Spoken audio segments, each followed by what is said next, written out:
E aí tivemos outra matéria. Essa é bem interessante porque mais jogadores, peças bem importantes, se posicionam. Uma matéria da Folha de São Paulo que tem aí pelo menos, se não me engano, 10 pessoas diferentes na matéria. Eu não listei as 10, mas listei algumas partes importantes. E a matéria é o seguinte, ó. Sob tensão, democracia é frágil e requer defesa, dizem representantes da política, economia e sociedade civil. A partir de sintomas apontados por Fachin, personalidades dizem ver risco, mas divergem sobre resistência de instituições. Olha quem está na matéria.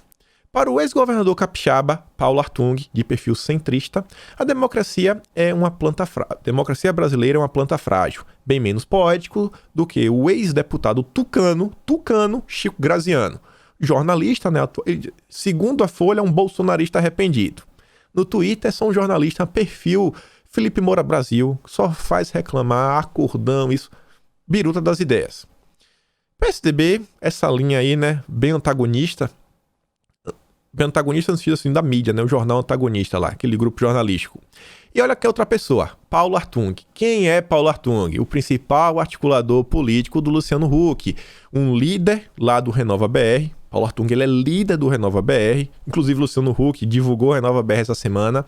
O Paulo Artung se encontrou com o Randolfo Rodrigues, que é do RAPS. Será que a gente vai falar do RAPS hoje? Não sei.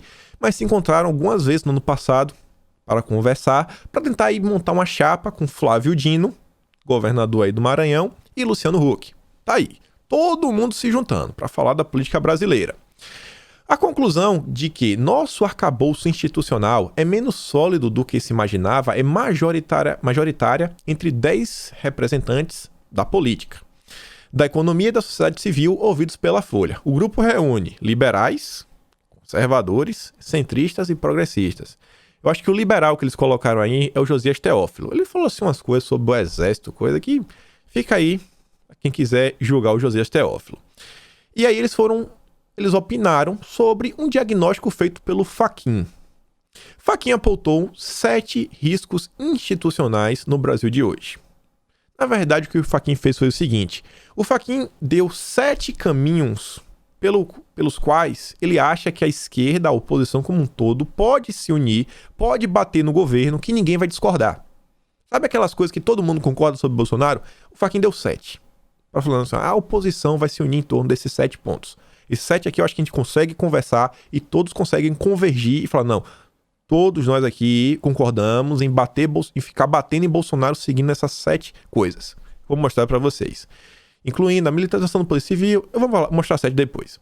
Os entrevistados demonstraram preocupação com o estado da nossa democracia, concordando que precisa ser defendida e reformada, mas divergiram quanto à capacidade do país de resistir aos arroubos provocados, sobretudo por Bolsonaro e seu entorno. Aquela velha história que Bolsonaro ataca a democracia e as instituições.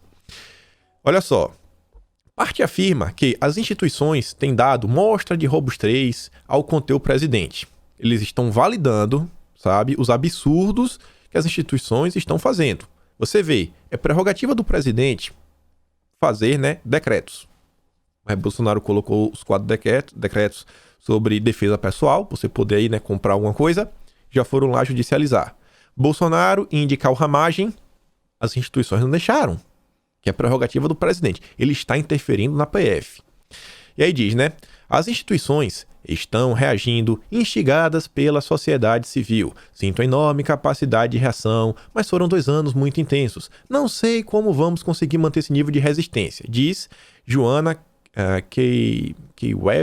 Weitel, não sei nem como é que fala esse sobrenome dela, diretora executiva da Conectas, ONG especializada em direitos humanos. Aquela ONG assim, né? Direitos humanos, mas ONGs. Desde que assumiu em janeiro de 2019, Bolsonaro tem promovido ataques à imprensa, sabe? É ridículo isso aí. Aliados e membros de sua família se notabilizaram por ameaças ao Congresso e ao STF, embora estas tenham arrefecido nos últimos meses. Aí vem, olha só. Para os entrevistados, um dos itens mais sensíveis do cardápio de ameaças de Bolsonaro é o que Fachin apontou como remilitarização do poder civil. O crescente movimento de colocar generais e outros egressos das Forças Armadas no comando de setores importantes do governo. Que, né, já teve recentemente o choro com relação à Petrobras. Choro. E foi até interessante, né? Bolsonaro colocou o cara na Petrobras. A mídia entrou, a mídia fez aquele papel fundamental para derrubar a bolsa. No dia seguinte, teve uma recuperação muito boa, 12%. Depois caiu de novo. Aí o pessoal quer culpar, olha só, caiu. O Petrobras caiu por causa disso. Só que o pessoal não quer comentar que quando você olha o gráfico do petróleo como um todo, também caiu, sabe? Petróleo caiu. Aí puxa junto, né, as empresas petrolíferas. Mas o importante é colocar a culpa em Bolsonaro. Até 2020 eram mais de 2.500 militares. Eu não sei qual o problema de ter militar. Não existe democracia que mereça esse nome com essa quantidade de militares no aparato do Estado. O que é que tem a ver isso daí? Já vão criticar os militares, né? É a venezuelização. É o chavismo, pronto. Bolsonaro vai virar um novo Hugo Chávez. Seguir os passos do Maduro. Aí vem o Josias Teófilo. Eu achei até meio estranho as falas dele, né? Mas tudo bem. A instabilidade representada pela enxurrada de militares no governo é compartilhada pelo cineasta Josias Teófilo, autor de O Jardim das Aflições, sobre o filósofo Olavo de Carvalho. Isso pode ser perigoso até para o Bolsonaro. Imagina se o presidente resolve expulsar todos esses militares. Podem se juntar contra ele. Da mesma forma, diz ele vale o oposto. Um cenário de radicalização por parte de outro poder, como o Supremo, os representantes da caserna são a arma para o chefe do executivo. É aquela típica fala que não ajuda, né? Meio que dá a entender que Bolsonaro vai dar um golpe de Estado. Para Teófilo, o caso do deputado Daniel Silveira, preso por ofensa ao STF, representou um risco real de instabilidade, que por pouco foi evitada. Há uma radicalização tão grande que a situação é realmente preocupante. Os ânimos estão tão exaltados que qualquer hora alguém pode fazer alguma besteira.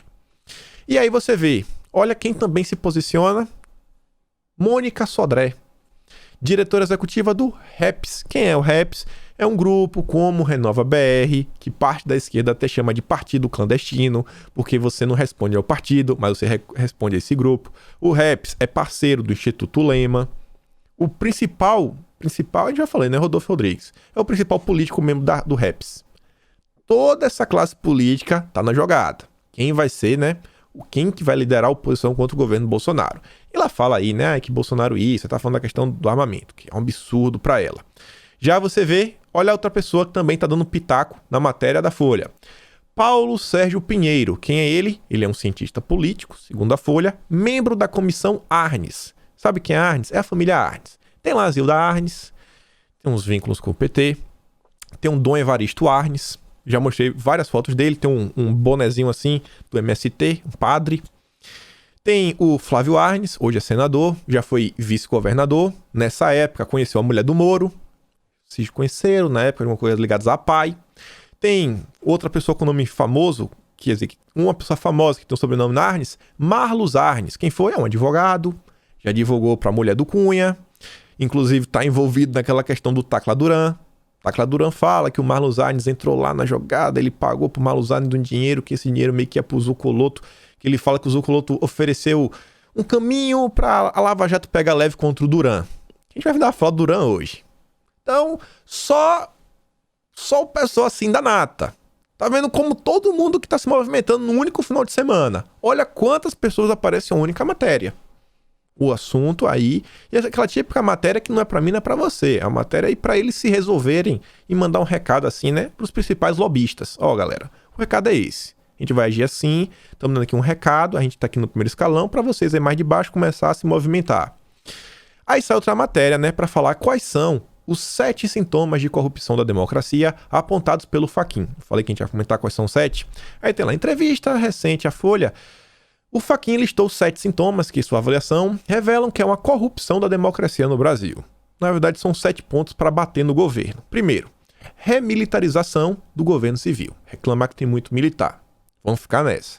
Segunda coisa, intimidações de fechamento dos demais poderes. Ficar realmente... A mídia já faz isso o tempo todo, né? Reforçar que os bolsonaristas, a direita, os conservadores querem o fechamento do STF, o fechamento do Congresso. Não é nada disso.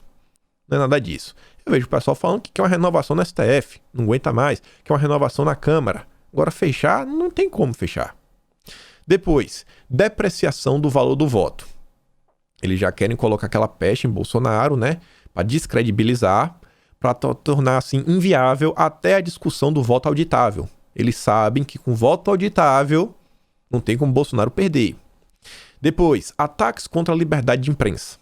Todos eles concordam que vamos falar que Bolsonaro ataca a imprensa. Todos eles concordam em bater em Bolsonaro deste meio, né? Quem é contra? Incentivo às armas e, por consequência, à violência. O que é que tem a ver uma coisa com a outra? O que é que tem a ver um pai de família, sabe, ter o direito de se defender com promover a violência? O que é que tem a ver uma coisa com a outra?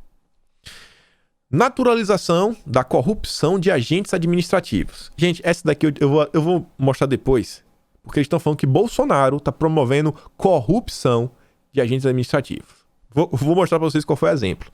E outra, recusa antecipada de resultado eleitoral adverso. Eles estão falando aí, né? Vamos ficar batendo até que Bolsonaro...